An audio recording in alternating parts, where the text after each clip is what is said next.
तो बहुत बहुत स्वागत है जोरदार तरीके से मेरे जितने भी 10+2 के लाल हैं। जबरदस्त मैं स्कूल्स में विजिट कर रहा हूँ, सेमिनार्स में जा रहा हूँ और लास्ट और सबसे अहम क्वेश्चन कि सर हमारा एग्जाम कब स्टार्ट होगा, क्योंकि एग्जाम नहीं है, एग्जाम के बाद मुझे लगता है भविष्य का निर्णय आता है। तो जितने भी सीबीएसई बोर्ड के स्टूडेंट हैं पूरे देश के अंदर, मैं उनको सबसे पहले कांग्रेचुलेशन कहना चाहूँगा कि बिल्कुल आपका शेड्यूल आ चुका है। और एक तरीके से अगर मैं पीसीएम मैथमेटिक बैकग्राउंड के कैंडिडेट देखूं तो 15 मार्च तक आपकी चीज़ें डन हो जा रही हैं। वहीं बायो वाले बच्चे 25 मार्च तक आपकी चीज़ें डन हो जा रही हैं। एग्जैक्टली आपके पास एनफ समय मिलता है अब अपने आप पे फोकस करने का, क्योंकि आपको जैसे पता है कि अपीयरिंग में ही आप एलिजिबल हो जाते हैं। तो ऑलरेडी आप एक जेई और एनडीए का चांस गंवा चुके हैं, मतलब नहीं दिया आपने एग्जाम, बट अब आपको अप्रैल के लिए फोकस जरूर करना है। उसके लिए भी एक सेपरेट टाइम आपको मिलेगा।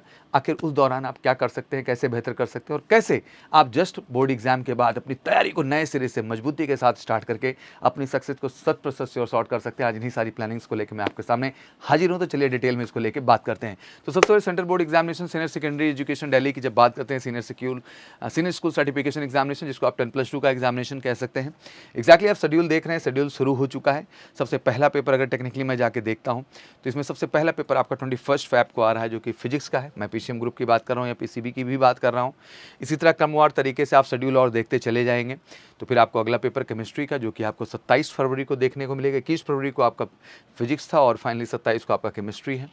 इसके बाद फिर शेड्यूल आप देखते हुए ध्यान से चले जाएंगे तो आपका अगला जो सेगमेंट आएगा वो मैथमेटिक्स का आएगा। आप ध्यान से देखते हैं, मैथमेटिक्स आपका हो रहा है 8 मार्च का। अच्छा खासा गैप मिल रहा है इस बार बच्चों को। मुझे लगता है इस गैप का भी बहुत फ़ायदा मिलेगा। आप ऑब्वियसली और फोकस तरीके से अपना प्रिपरेशन कर पाएंगे, रिवीजन कर पाएंगे और परफॉर्मेंस अच्छी दे पाएंगे। वहीं इंग्लिश की बात करूँ तो 11 मार्च को कंडक्ट हो रहा है और देख सकते हैं कि फिजिक्स हो गया, केमिस्ट्री हो गया, मैथमेटिक्स हो गया और इंग्लिश हो गया। अब फाइनली आते हैं हिंदी पे, तो हिंदी आपका जो है 15 मार्च को है। तो इस तरीके से एक तरीके से देखें, मैथ पीसीएम ग्रुप वाले बच्चों का जो सब्जेक्ट है वो इस तरह से डन हो जा रहा है। बट वहीं थोड़ा सा और आगे बढ़ते चले जाएँ तो पीसीबी में ले दे के बायोलॉजी की बात करते हैं तो 21 मार्च को जो है वो शेड्यूल जो है बायोलॉजी का है। तो एग्जैक्टली बायोलॉजी भी 21 मार्च को जो है वो डन हो जाएगा। तो इस तरीके देखें तो हम जो है टेक्निकली पीसीएम की बात करें तो 15 मार्च को जो है पीसीएम डन हो जा रहा है और पीसीबी 25 मार्च को डन हो जा रही है। तो ये शेड्यूल था जो आपके सामने डिस्कस करना था। अब आ जाते हैं थोड़ी सी टेक्निकलिटी को और बेहतर ढंग से समझने के लिए।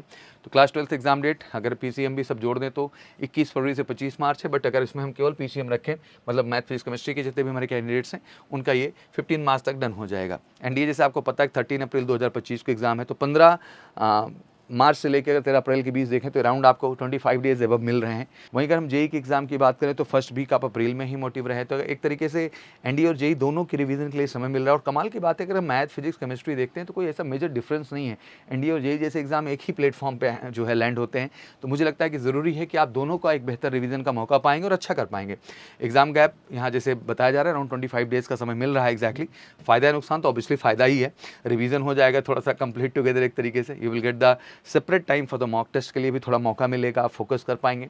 और हम तो स्पेशली 1 मंथ का एक स्पेशल प्रैक्टिस बैच भी रन करते हैं उस समय, तो आप उसका भी हिस्सा बन करके अपने आप को बेहतरीन तरीके से रिवीजन भी कर सकते हैं और कॉन्फिडेंस ला सकते हैं अपने आप को बेहतर करने के लिए। Both result will be published जो है सिमल्टेनियसली, दोनों रिजल्ट सिमल्टेनियसली आते हैं, जैसे कि बोर्ड का भी और आपके एनडीए का भी। You will get the clarity of NDA examination preparation और जेई का भी रिजल्ट आ जाता है तो बहुत कुछ क्लैरिटी आएगी। बोर्ड का अच्छा परसेंटेज, एनडीए का क्वालिफाई करना, जेई में अच्छी परसेंटाइल लाना। मुझे लगता है कि 2025 बहुत खूबसूरत आपके लिए होगा और एग्जैक्टली इस जर्नी को मेजर कल से बिल्कुल उतर चुका है खूबसूरत बनाने के लिए, क्योंकि हम चाहते हैं कि बोर्ड के साथ एनडीए जेई हर कंपटीशन में हम बेहतर ढंग से आपको लेकर चलें और फाइनली आपको 2025 में श्योर शॉर्ट सफलता दिलाएं। उस सफलता के लिए आप बिल्कुल कॉल कर सकते हैं 9696330033 पर और कंफर्मेशन लीजिए कि कैसे आप हमारे साथ एसोसिएट होकर 2025 में अपनी सफलता को सुनिश्चित करते हुए अपना करियर 100% सुनिश्चित कर सकते थे। एक बार फिर से बहुत बहुत शुभकामनाएं पूरे एमकेसी परिवार की तरफ से। Thank you so much, wish you good luck. जय हिंद, जय भारत।